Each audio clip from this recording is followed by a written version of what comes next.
მოგესალმებით ბავშვებო. მე დაჩი მასწავლებელი ვარ, ჩვენ მე-4 კლასში უკვე მე-9 გაკვეთილი გვაქვს.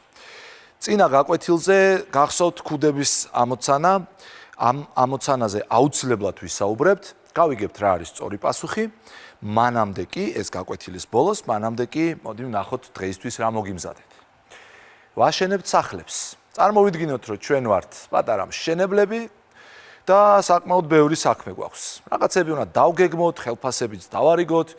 მოდი ვნახოთ რაზეა საუბარი. ესე იგი, აი ასეთი სახლები გვაქვს ასაშენებელი, სამსართულიანები. მოგვიტანეს აგურები 54,072 ცალი აგური მოგვიტანეს, რომელიც ჩვენ ძალიან ზუსტად უნდა გავანაწილოთ. თითოეული სართულისთვის. ყველა სართულს და ყველა კედელს სჭირდება ერთი და იგივე რაოდენობის აგურები. ესე იგი, როგორც ხედავთ, აქ ჩვენ გვაქვს 3 სართული, აი ნახეთ, 1, აი ესე გამოვყოფ, ნახეთ, აი, ესე იგი, აი ეს არის პირველი სართული, მეორე სართული, მესამე სართული. თითოეულ სართულს გასაგებია აქვს 4 კედელი, ხომ? 4 კედელი პირველ სართულზე, მეორეზე, მესამეზე. ესე იგი, უნდა გავანაწილოთ 54,072 აგური. რა შეგვიძლია? შეგვიძლია გავყოთ ჯერ სართულების მიხედვით, ანუ ჯერ გავყოთ 3-ზე და შემდეგ მიღებული თითოეული რიცხვი გავყოთ 4-ზე, რადგან 4 კედელი გვაქვს. ამას ჩვენ შევძლებთ. ჩვენ წინა გაკვეთილებზე ბევრი ვისაუბრეთ, ხომ? გაყოფაზე. ერთ ნიშნაზე როცა ვყოფდით. მაგრამ მე მინდა შემოგთავაზოთ მარტივი გზა. ავდგეთ და პირდაპირ რამდენი კედელიც გვაქვს იმ რიცხვზე გავყოთ. 4 კედელი ქვემოთ გვაქვს, 4 კედელი მეორე სართულზე, 4 მესამეზე, ანუ სულ 12 კედელი გქონია. მაშინ ავდგეთ და 54,072 პირდაპირ 12-ზე გავყოთ. და გვეცოდინება ერთი კედლისთვის რამდენი აგურია საჭირო. ვეტყვით ჩვენს ხელოსნებს და ზუსტად აი ესე გაანაწილებენ აი ამ აგურებს სამივე სართულზე. კარგით, მოკლედ მოდი ვნახოთ, როგორ ხდება ორნიშნა რიცხვზე გაყოფა. სიმართლე რო ვთქვათ, აქაც გამრავლების გარეშე ვერაფერს ვერ გავაკეთებთ. კი არის გაყოფა, მაგრამ მაინც გამრავლება უნდა შევასრულოთ რაღაც ადგილებში. აბა მოდი ვნახოთ რას გულისხმობ. დავიწყოთ. როგორც ერთ ნიშნაზე ზუსტად ისევ ვფიქრობთ. 54-ში რამდენჯერ ჩაეტევა, მოდით მე ფერს შევცვლი, აი ასე. 54-ში რამდენჯერ მოთავსდება 12. აი ნახეთ, უკვე გამრავლება მჭირდება. უკვე ვითვლი ნეტა რამდენჯერ, ესე იგი 12 უნდა გავამრავლო, მოვსინჯო უნდა, როგორც წინა გაკვეთილზე გახსოვთ, ხომ? 12, აბა მოვსინჯოთ მაგალითად 3ჯერ 12 რამდენია?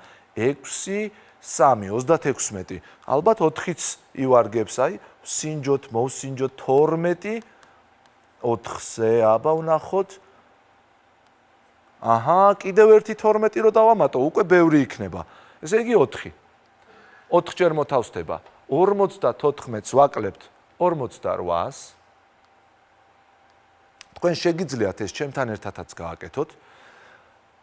4-ს 8 არ აკლდება, ათეულებიდან ვიღებთ, 5-დან გადმოგვაქვს 1 ათეული აქეთ, 14-ს ვაკლებთ 8-ს არის 6. იქით 4 დაგვრჩა, ამიტომ 4-ს აღარ ვაკლებთ, 0-საც არ დავწერ და ჩამომაქვს 0. 60-ში 12.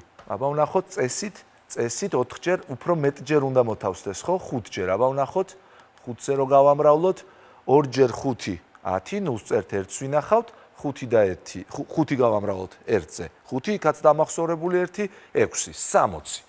ზუსტად ჩაეტია 5ჯერ. ზუსტად ჩაეტია 5ჯერ. ახლა 60 გამოკლებული 60 არის 0 და მე უნდა ჩამოვიტანო შემდეგი რიცხვი. აქ თუ შეიძლება ყურადღებით მომისმინეთ. 7-იანი ჩამომაქვს და 7-ში ვხედავთ, რომ 12 არ ეტევა. მოდი სხვანაირად დავიმახსოვროთ. მოდი ასე ვთქვათ. 7-ში 12 ეტევა 0ჯერ და ეს 0 დავწეროთ აი აქ. თორე შეგვეშლება.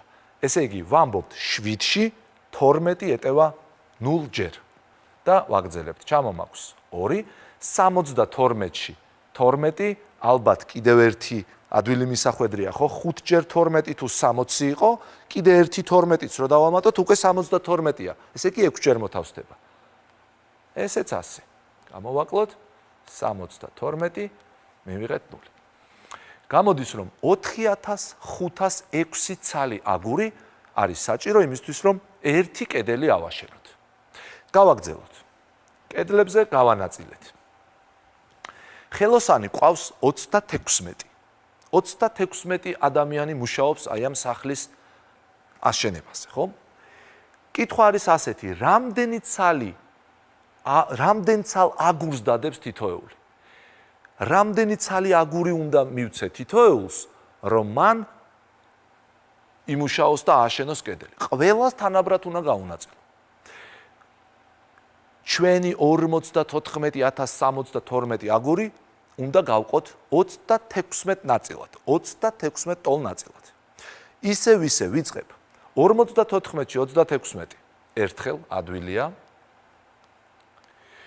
4-6 არ აკლდება, ვიღებთ 5-დან, აქ რჩება 4, 14-ს 6, 8, 4-3, 1.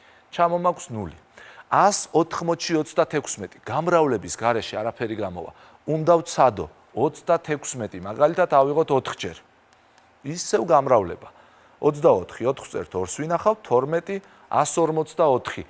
1-36-იც რომ დავუმატოთ, აღარ გვინდა გამრავლება, უკვე ლოგიკურად ვიაზროვნოთ, მე-5-36-იც რომ დავუმატოთ, ზუსტად 180 გამომივა.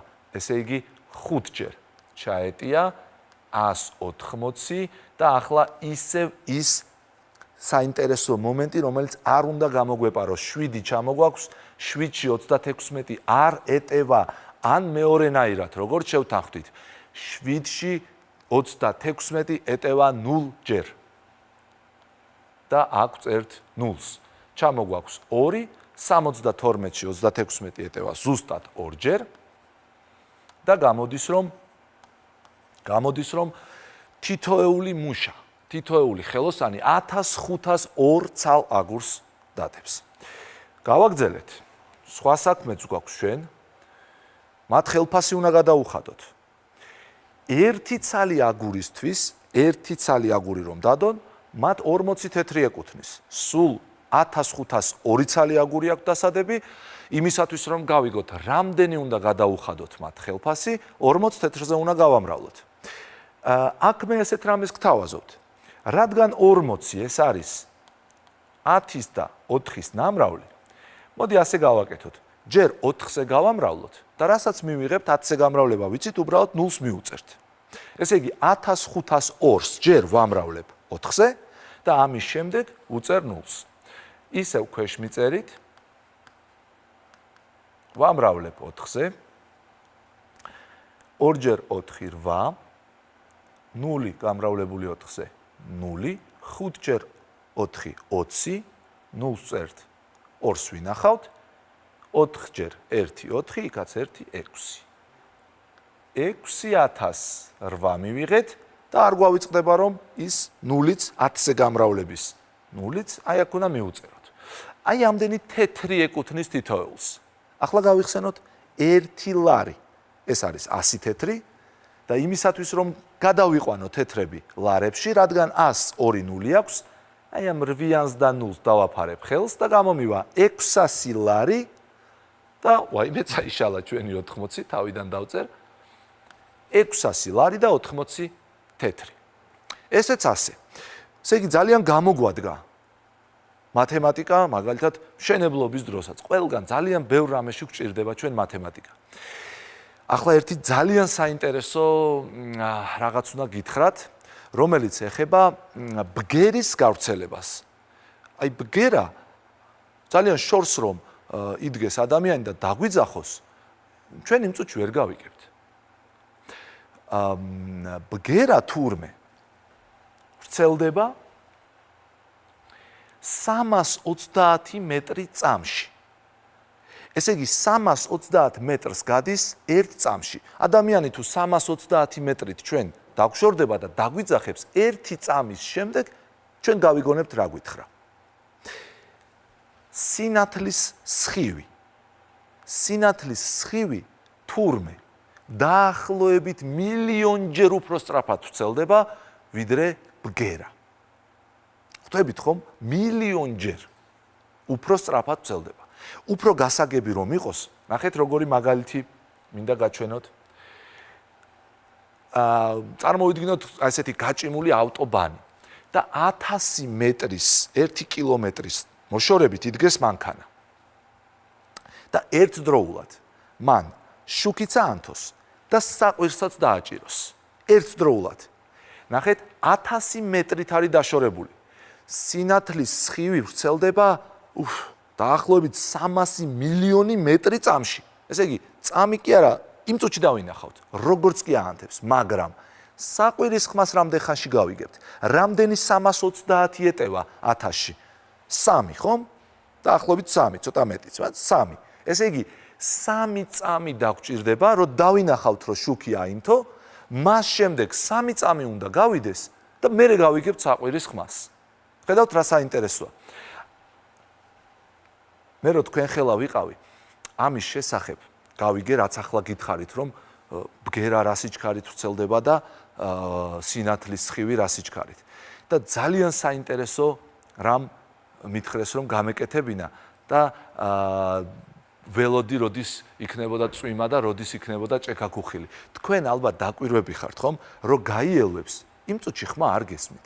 რაღაცა დრო უნდა გავიდეს და მერე იგებთ ქუხილის ხმას. ზუსტად იმიტომ, რომ გაიელვებს, ის იმ წუთში ჩანს, იმიტომ რომ ძალიან სწრაფად ვრცელდება სინათლის სხივი, მაგრამ ბგერა რადგან 330 მეტრს გადის მხოლოდ წამში, ხო, არც ისე ცოტაა, მაგრამ ნუ მაინც სინათლის სხივთან შედარებით ძალიან ცოტაა.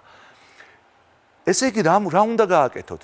იმისთვის, რომ გაიგოთ, რამში თქვენ სადაც დგეხართ, იქიდან რა მანძილზე მოხდა გაელვება. ამისათვის უნდა აიღოთ წამსზომი, როგორც კი გაიელვებს, დაინიშნოთ დრო. დაინიშნოთ რამდენ წამში მოვა ხმა თქვენამდე. მაგალითად, გაიელვა ჩართეთ წამსზომი და თქვენამდე ხმა მოვიდა მაგალითად 7 წამში. 7 წამში მოვიდა თქვენთან ხმა. ესე იგი, 330 მეტრი ხომ არის ბგერის გავრცელების სიჩქარე წამში, 7 წამში თუ თქვენამდე მოვიდა, ესე იგი რა გამოდის? 330 უნდა გავამრავლოთ ჩვენ 7-ზე, რომ გავიგოთ რა მანძილზე მოხდა გაელვება ჩვენ სადაც ვდგევართ იქიდან. გავამრავლოთ 0 ჯერ 7 0, 7 ჯერ 3 21, 1 წერთ 2-ს ვინახავთ, 7 ჯერ 3 21, იქაც 2, 23. ესე იგი 7 წამში თქვენ თუ ხმა გაიგეთ, გაელვება თქვენ სადაც გახართ იქიდან მომხდარა 2310 მეტრზე. ხედავთ რა საინტერესოა. მოკლედ ის გადაგჩენიათ, ახლა გაზაფხულია და იმედია წვიმა იქნება, ჭექაქუხილიც იქნება, აღარ შეგეშინდეთ, პირიქით დაელოდეთ, დაინიშნეთ დრო და გეცოდინებათ რა მანძილზე მოხდა თქვენგან გაელვება. ეს რა თქმა უნდა შეიცვლება, სხვადასხვა იქნება. შეიძლება 3 წამში მოვიდეს ხმა თქვენამდე, შეიძლება 10 წამის შემდეგ მოვიდეს. გააჩნია რამში შორეზე ხდება გაელვება. კარგით, აი ეს მინდოდა თქვენთვის მეთქვა, იმედია საინტერესო იყო და ბოლოს როგორც დაგპირდით,